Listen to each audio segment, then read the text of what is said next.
with the topic synergies and trade-offs between climate change and biodiversity and why it is important to treat them in an integrated way. So please let me welcome Dr. David Obura from Cardio, East Africa. Please come to the floor. Thank you. Thank you very much, Mr. Moderator. It's a pleasure to be here with you. And I'll just put my presentation on the screen. It's an honor to present to this group for the Global Compact in Thailand. My name is David Obura. I'm based across the Indian Ocean in Kenya, and I study coral reefs. So I have a lot in common with the coral reefs in Thailand as well, and I've had the opportunity to visit. And what I'll try and present on now is I've focused a lot of the work on coral reefs because they're so important for people, is to understand their vulnerabilities to biodiversity loss and to climate change, but also to development pressures. I've participated in many international fora now. I'll cite a lot from this MBS IPCC report on biodiversity and climate change, which some of you may be aware of. We published it last year.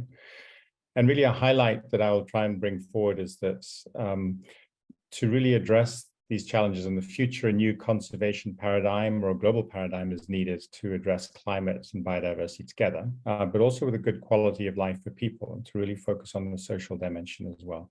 And this really requires transformative change. And I'll get to this later on, but really how we change our business policies and societal processes to really emphasize sustainability.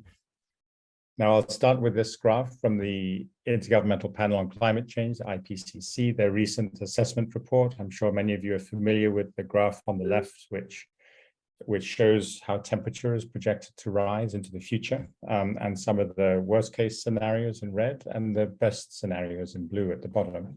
And then on the right is how they have tried to communicate the vulnerability of different systems that we all depend on globally.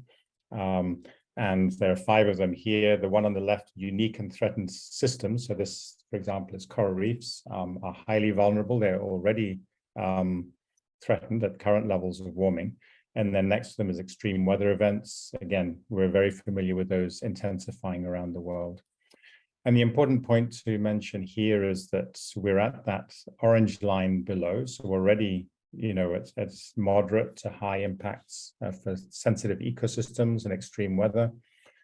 This is where we need to stay for our best policy responses, the Paris Agreement.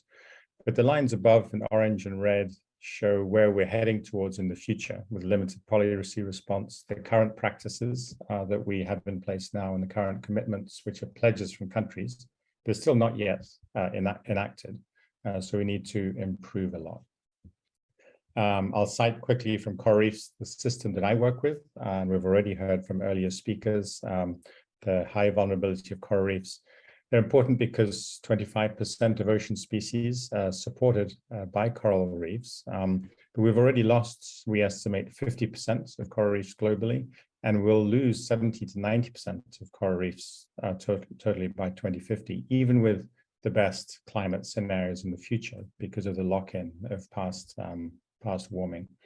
And it's important for us to deal with this because so many people are dependent on coral reefs. Massive parts of national and local economies are dependent on coral reefs as well. And, people, especially small-scale fishing communities, are directly reliant on coral reefs for their livelihoods. So very important reasons to act. Now, in thinking about moving steps forward, particularly for the business community, we really need to understand the role of biodiversity or nature in supporting climate change adaptation, as well as mitigation, the chances to reduce the total amount of warming in the future. So it's well established now that biodiversity assists people and ecosystems to adapt to climate change. And actions that we take now to halt, slow, or reverse biodiversity loss can help mitigate climate change.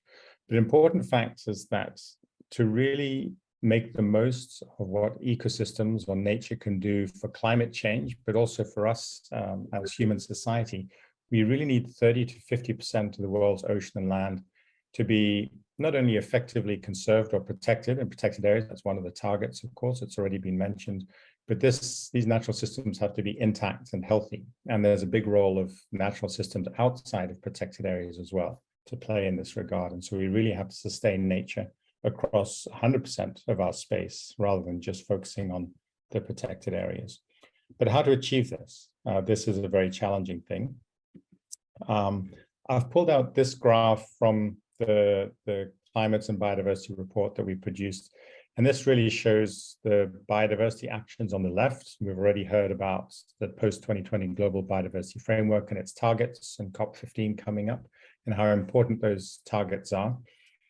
Implementing these targets will help to meet the climate actions of the Paris Agreement as well on the right.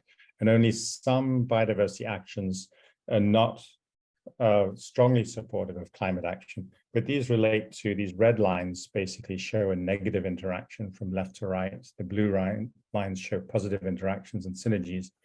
So inappropriate afforestation, and then some of the energy solutions for climate change, bioenergy and carbon sequestration and hydropower can have negative biodiversity impacts. So we have to plan them right. But I showed this slide for the business community here because a lot of these actions on the left are biodiversity actions under manage ecosystems and transform.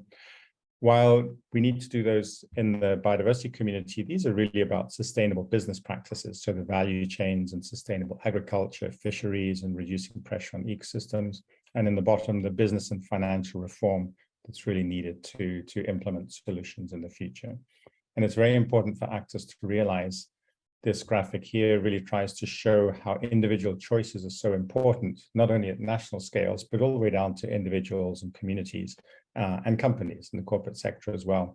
That there are many choice points that we have. We can choose these green and blue pathways moving into the future, which are good ones and moving forward. And the more integrated they are, the better. Or we can choose the red pathways or the bad ones that lower resilience.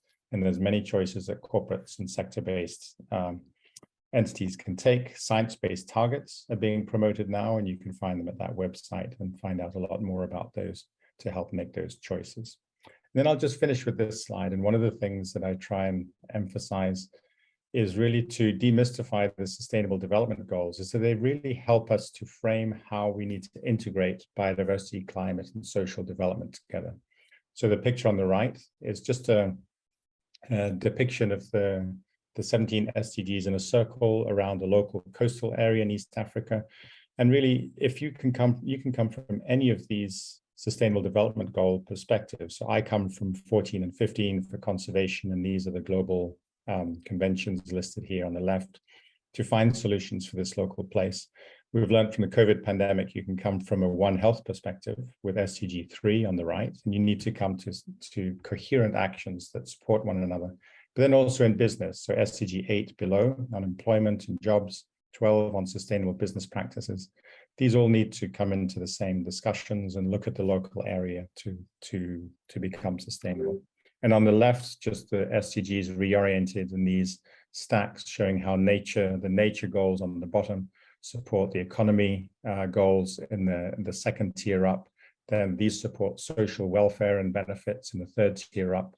And then the governance and knowledge and partnership goals at the top. So we can use the SDGs in these complicated frameworks to try and understand how individual actors, so companies, communities, towns, and cities can act to promote the sustainable actions into the future. So I'll stop with that. Thank you very much. Thank you very much, Dr. David. Thank you for addressing the big goal that that is being discussed as well on conserving 30% to the 50%, right, of the like global area, and this is being discussed in the global framework, which surely after it's adopted, all of us here will surely be part of it, of how we can contribute and make it work. Thank you very much, Dr. David.